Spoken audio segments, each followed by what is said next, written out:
next speaker is Gaojian who's going to tell us about the two-edged nature of diverse action problems. Hello. Good morning. So this is a joint work with Martin Mueller and Rob Holte. So in this work, we theoretically study the effects of diverse action cost on search performance. So what's diverse action cost? Consider a simple logistic example where we have three locations A, B, C, and we have a truck and a package. The truck can move freely among those locations. The package cannot move by itself, of course. And you can load the package to the truck and then move them together or unload the package. So in this example, we can use two multi-value variables to represent a state.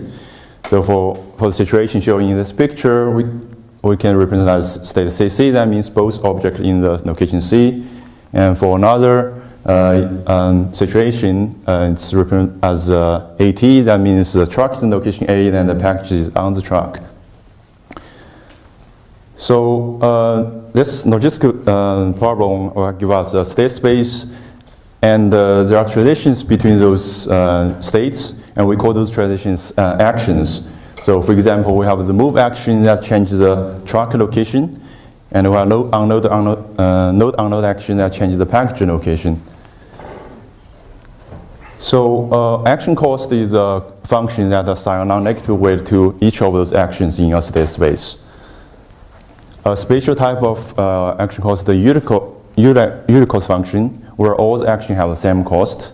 By contrast, we have a non-unit cost function, where different action may have a different cost. So in this talk, I will call those non-unit cost action the diverse action cost.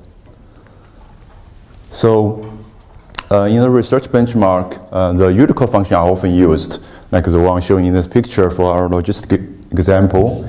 But in real-world application, the diverse action costs are more common. So for the logistic problem, if we consider time as the action, then driving the truck between different locations requires different time. So that means the move action between different locations will have very different costs. While driving the truck between different locations may take a few hours, load unloading the package may take only a few minutes. So those load unload action would be much cheaper than the move action. There have been several studies on how diverse action cost affects search performance. And if you do a survey, you will find that almost all the papers suggest that the diverse action costs are bad for search. The cost diversity makes the search problem more difficult to solve. However, according to our study, at least on optimum search, we found that this is not always the case. So in the following slides, I will show you a few examples where the diverse action cost can make the search problem easier. So the first problem is developed based on Witten-Ram's 15 puzzle, where we have three action cost function with increasing cost diversity. The first one is the unit cost function. The second one is the linear cost function, where the action moving the tile T has a cost T. And the third is the square cost function, where the cost of action moving tile T has a cost of T square. And in the initial state, the two largest tiles are out of order. But for the solvability, we require an additional pair of tile we have to change the position of two additional tiles. So in this case, we swap the position of tile 13 and 12. And in this example, we actually reproduce the result where the number of A-star expansion increases as the cost diversity increases. So even for the square cost function, A-star cannot even solve the problem with a memory limit. However, if we consider a different problem where we reverse the tile, we exchange the tile 15 with 1 and 14 with 2. So now in this problem, the initial state has the four smallest tile out of order. So for this problem, we found that the number of A-star expansion decreases as the action cost increase. The second problem is from the IPC domain Park printer, which is the domain that models those operations of a multi-engine printer. In this domain, the actions have a highly diverse cost. But in this domain, we found one problem where the number of expansion for the problem with unit cost is almost 40 times more than the number expansion for the same problem with the original IPC non-unit cost. So here again, the unit cost is more difficult. And we did a more comprehensive experiment that include all the problems with the non-unit cost function. So here is a log plot showing the number expansion for this problem. And each pointer is an IPC problem, but we have another version of the IPC problem that uses a unit cost function. So here the x value indicates the number of A-star expansion for the problem with the unit cost function. The y value is the number expansion for the same problem, but with the original non-unit cost function. So if the problem is below the dangler line, that means it requires less expansion with the non-unit cost function than the unit cost function. And here we see that there are definitely more problems below the dangler line in this green area. So again, we see that those problems are easier to solve with non-unit cost. So why do we have those the results? Are those exceptions? So in order to understand this, we theoretically analyze the effect of action cost on search performance. So our current study restricts to the simplest case of A-star, where there's no heuristic involved. So it's basically a dexterous algorithm, and we consider single goal state instead of a set of goal states. And in our analysis, we consider we fix the start state. So because we fix the start state, so in the following analysis, when I say distance of a state, I mean the cost of a least cost path from the start state to a state S. So for example, for our logistic state space, if we use unit cost function, then those numbers on the states are the distance of those states. And the A-star without heuristic will expand those states in an increasing order of the distance, right? So it will first expand the start state that has distance 0, and those two states with distance 1, and so on. So that gives us the sufficient condition for the A-star expansion. If state T is a goal state, then state S is surely expanded by A-star if its distance is less than the distance of T. And it's never expanded if its distance is larger than the distance of T. And if the distance is equal to the distance of goal state, then they are called tie states. In the following analysis, I will only consider the surely expanded and never expanded states. Ignore the tie states, but I will come back to the nice states later. So go back to our example.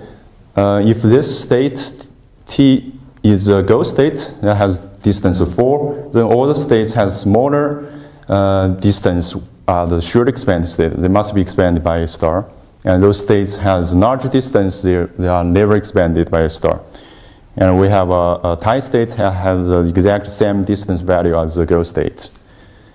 So consider any surely expanded state is surely expanded because it has small distance value. That means it's expanded before the state T, and this expansion order does not depend on the goal state. So if the goal state is S, then that means the state T is a never expanded state. So this is a simple fact that shows this correspondence between the surely expansion and never expansion when we swap the goal state and non-goal state. And what happens if we change the cost function? For example, if we increase the cost of those two actions to 4, then the distance of those 4 states increases. As a result, the state expansion change. So here I use the color on the circle to indicate the state expansion for this new cost function. And here the state S has larger distance value than state of T. So it becomes a never expand state.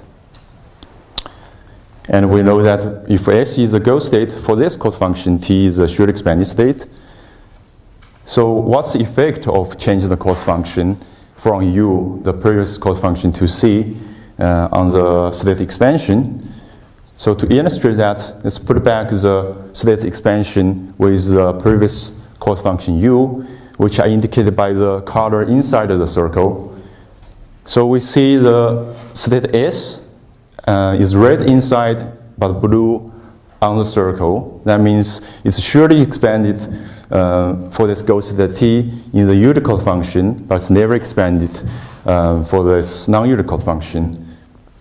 And again, we know that T for go state S, then T is never expanded in U, but surely expanded for C. So here the S actually contribute positively for the search performance, because when we change the code function from U to C, because the number expansion reduced by 1 for this go state T.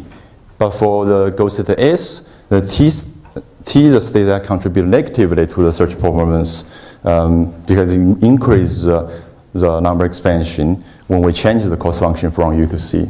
So formally, for changing the code function from C to C prime, a positive effect is a pair of state S and T, where if T is a go state, then S is surely expanded for the previous code function C, but never expanded for C prime. And similarly, in the negative effects, S is never expanded in C, but surely expanded in C prime. So I've shown you that there's a one-to-one correspondence between these positive effects and the negative effects, which give us this theorem showing that for any two code function, if we the total number of states associated with the positive effects for all possible go states in a state space is equal to the total number of states associated with the negative effects when we consider all possible go states, which is a no-Fibonacci theorem about the effect of action cost on search performance. As is one cost function, the advantage one cost function enjoys over another on some problem from a state space is perfectly counterbalanced by the disadvantage it suffers on some other problem from the same state space. So to illustrate this no-Fibonacci theorem, let's consider the cycle trap, which is a state space that has been used before to study cost diversity. Cycle trap is basically a graph. It's a cycle. It contains 2 to the k states. And in the non-Unicode function, there's one expensive action between the start state and one of its adjacent states called state A. It has a cost 2 to the k minus 1. But all other action has cost 1. So for this graph, if the state A is a go state, then the non-Unicode function requires much more expansion than the Unicode function. But the no-Fibonacci theorem says that this advantage the Unicode function enjoys over the non-Unicode function for this state, for the go state A, will be counterbalanced when we consider other go state from this state space. So here's the number on the state is the number expansion required to solve the problem when the state is a go state. So if we compute the number expansion for each go state, and we show that the total number of expansion is between those two code functions are quite similar. And the reason that they are not exactly the same is that there are tie states. So for the non-Unicode function, there are only 2 pairs of tie states, while for the Unicode function, there are 3 pairs of tie states. And because A star breaks ties in favor of a go state, so those tie states actually makes the total number expansion smaller. So if there are more tie states, then the A star tie breaking strategy can take advantage, then more expansion can be escaped. And the unit cost function often induces multi-states because it produces more concentrated distance distribution. However, we construct a logistic domain where the non-unit cost function actually produces more concentrated distance distribution that give us multi-states. So in summary, we first show there are empirical evidence that diverse action cost can make search easier, and we prove a no-frequency theorem showing the negative effects of cost diversity are counterbalanced by the positive effects. And for the best case scenario, it's the advantage to have a multi-states. That's it. Thank you.